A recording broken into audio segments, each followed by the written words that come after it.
with you again, because a vision softly creeping left its seeds while I was sleeping, and the vision that was planted in my brain still remains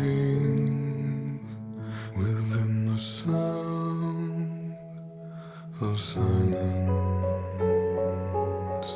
In restless dreams I walked alone,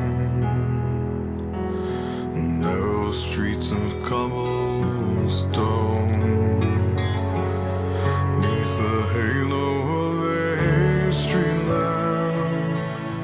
I turned my collar to the cold and damp, when my eyes were stabbed by the flash of a neon light that split the night and touched the sound of silence.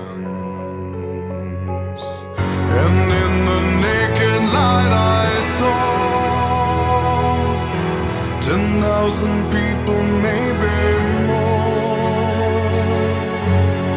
People talking without speaking, people hearing without listening, people writing songs that voices never share, and no one dared disturb the sound of silence.